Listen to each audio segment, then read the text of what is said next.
ನಮಸ್ಕಾರ ಆತ್ಮೀಯರೇ, ನಾನು ಚಂದ್ರಕಾಂತ್ ಎಸ್ ಇನಾಮದಾರ್.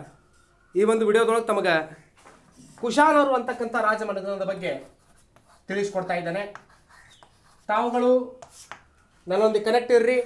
ನನ್ನ ಯೂಟ್ಯೂಬ್ ಚಾನಲ್ ಆಗಿರುವ ಚಂದ್ರಕಾಂತ್ ಇನಾಮದಾರ್ ಯೂಟ್ಯೂಬ್ ಚಾನಲ್ಗೆ ಸಬ್ಸ್ಕ್ರೈಬ್ ಆಗಿರಿ. ಇದರಿಂದ ಹಲವಾರು ವಿಡಿಯೋಗಳು ತಮ್ಮ ಸ್ಪರ್ಧಾತ್ಮಕ ಪರೀಕ್ಷೆ ತಯಾರಿಗೆ ದೊರೀತಾವೆ ಅಂತಕ್ಕಂಥ ವಿಚಾರವನ್ನು ಪಡಿಸ್ತಾ ಇವತ್ತಿನ ಕ್ಲಾಸಿಗೆ ಗಣಿಯಾಗೋಣ. ಆತ್ಮೀಯರೇ, ಈ ಒಂದು ಭವ್ಯ ಭಾರತವನ್ನು ನಾವು ನೋಡಿದಾಗ ಹಲವಾರು ರಾಜಮನೆತನಗಳ ಕೊಡುಗೆ ಅಮೋಘವಾಗಿ ಇರ್ತಕ್ಕಂಥದ್ದು ಕಂಡುಬರ್ತದೆ. ಅದರಲ್ಲಿ ಕೆಲವು ರಾಜಮನೆತನಗಳು ವಿದೇಶದಿಂದ ಬಂದುಬಿಟ್ಟು ಭಾರತದಲ್ಲಿ ನೆಲೆ ನಿಂತು ಇಲ್ಲಿ ತಮ್ಮ ಕೊಡುಗೆಯನ್ನು ಕೊಟ್ಟಿರ್ತಕ್ಕಂಥದ್ದು.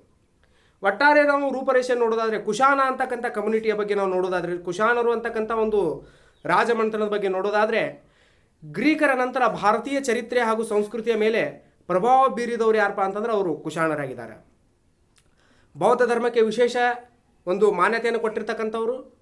ಮಹಾಯಾನ ಪಂಥ ಇವರ ಆಶ್ರಯದಲ್ಲಿ ಹೆಚ್ಚಿನ ಪ್ರೋತ್ಸಾಹವನ್ನು ಪಡೆದಿರೋದಕ್ಕಂತ ನಾವು ನೋಡ್ಬೋದಾಗಿದೆ. ಮಹಾಯಾನ ಪಂಥವನ್ನು ಅತ್ಯಂತ ಹೆಚ್ಚು ಆಶ್ರಯವನ್ನು ನೀಡಿ ಅದಕ್ಕೆ ಪ್ರೋತ್ಸಾಹ ಕೊಟ್ಟಿರ್ತಕ್ಕಂಥವ್ರು ಕುಶಾನರು. ಇವರ ಕಾಲದಾಗ ಬೌದ್ಧ ಧರ್ಮ ಬಹಳ ಪ್ರಚಾರದೊಳಗೆ ಬಂತು. ಶಿಲ್ಪಕಲೆ, ಗಾಂಧಾರ ಶಿಲ್ಪಕಲೆಗೆ ವಿಶೇಷವಾಗಿ ಇವರ ಒಂದು ಕಾಳಜಿ ಬಹಳ ಇತ್ತು. ಅದಕ್ಕಾಗಿ ಇವರ ಕಾಲದಲ್ಲಿ ಗಾಂಧಾರ ಶಿಲ್ಪಕಲೆ ವಿಕಸನವನ್ನು ಹೊಂತು. ಮೌರ್ಯರ ನಂತರದಲ್ಲಿ ಕಾಣ್ತಕ್ಕಂಥ ಪ್ರಮುಖ ರಾಜ ಮನೆತನ ಯಾವುದಪ್ಪ ಅಂತಂತಂದ್ರೆ ಅದು ಕುಶಾನರು ಅಂತಕ್ಕಂಥದ್ದು. ಮಧ್ಯ ಏಷ್ಯಾದಿಂದ ಭಾರತಕ್ಕೆ ವಲಸೆ ಬಂದು ಅಲೆಮಾರಿ ಜನಾಂಗದ ಮೂಲ ಹೊಂದಿರತಕ್ಕಂಥವರೇ ಕುಶಾನರು.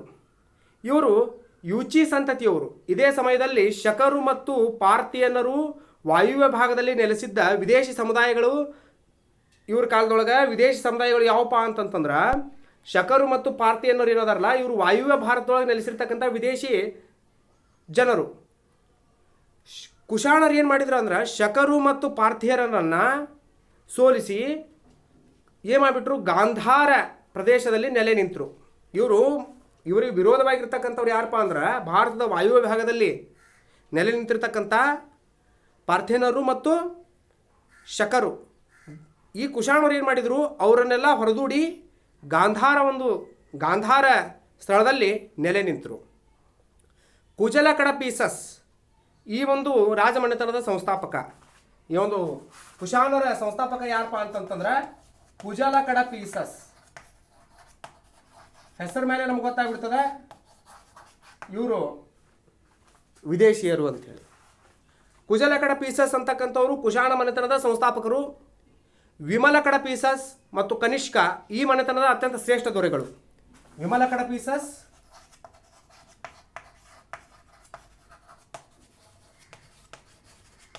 ಹಾಗೂ ಕನಿಷ್ಕ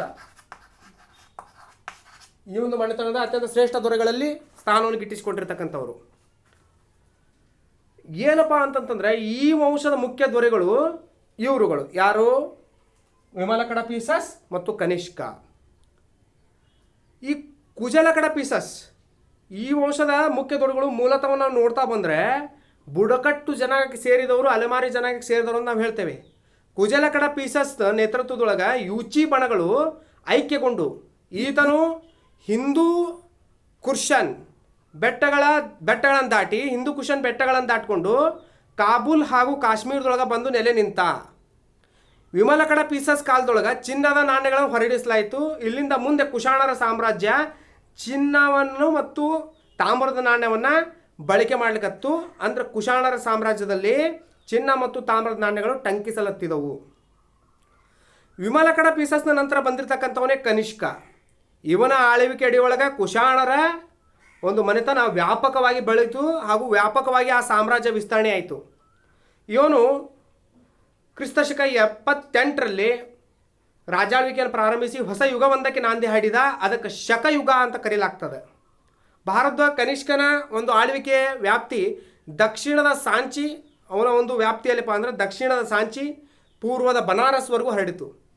ಮಧ್ಯ ಏಷ್ಯಾವನ್ನು ಕೂಡ ಒಳಗೊಂಡ ಇವನ ಆಳ್ವಿಕೆ ವಿಶಾಲವಾದ ಸಾಮ್ರಾಜ್ಯವನ್ನು ಹೊಂದಿತ್ತು. ಪರುಷಪುರ ಈ ಒಂದು ಕನಿಷ್ಕನ ರಾಜಧಾನಿ, ಪುರುಷಪುರ ಅಂತ ಏನು ಕರಿತೇವೆ, ಇದು ಕನಿಷ್ಕನ ರಾಜಧಾನಿಯಾಗಿತ್ತು.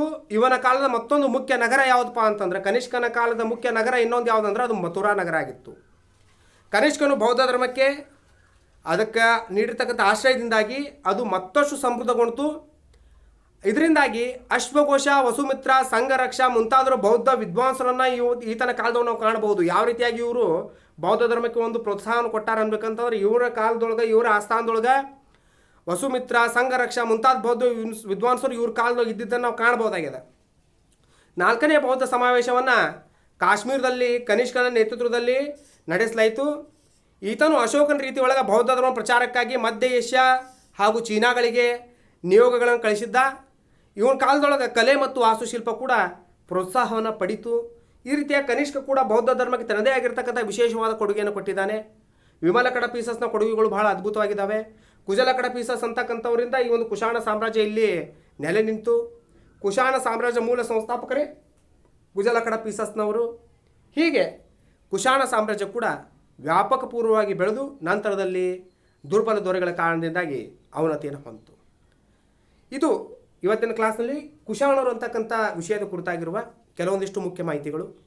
ನನ್ನ ನೆಕ್ಸ್ಟ್ ವಿಡಿಯೋದಲ್ಲಿ ನಾನು ಮತ್ತೊಂದು ರಾಜಮನೆತನದ ಬಗ್ಗೆ ತೆಗೆದುಕೊಂಡು ಬರ್ತಾ ಇದ್ದೇನೆ. ಅದಕ್ಕಾಗಿ ತಾವು ನನ್ನೊಂದಿಗೆ ಕನೆಕ್ಟ್ ಇರ್ರಿ. ನನ್ನ ಯೂಟ್ಯೂಬ್ ಚಾನಲ್ ಆಗಿರುವ ಚಂದ್ರಕಾಂತ್ ಇನಾಮದಾರ್ ಯೂಟ್ಯೂಬ್ ಚಾನಲ್ಗೆ ಸಬ್ಸ್ಕ್ರೈಬ್ ಆಗಿರಿ. ಇದರಿಂದ ಹಲವಾರು ವಿಡಿಯೋಗಳು ತಮ್ಮ ಸ್ಪರ್ಧಾತ್ಮಕ ಪರೀಕ್ಷೆ ತಯಾರಿಗೆ ದೊರೀತಾವೆ ಅಂತಕ್ಕಂಥ ವಿಚಾರವನ್ನು ಪಡಿಸ್ತಾ ಈ ಒಂದು ಕ್ಲಾಸಲ್ಲಿ ಮುಗಿಸ್ತಾ ಇದ್ದೇನೆ. ವಿಡಿಯೋವನ್ನು ನೋಡಿದ್ದಕ್ಕಾಗಿ ಧನ್ಯವಾದಗಳು.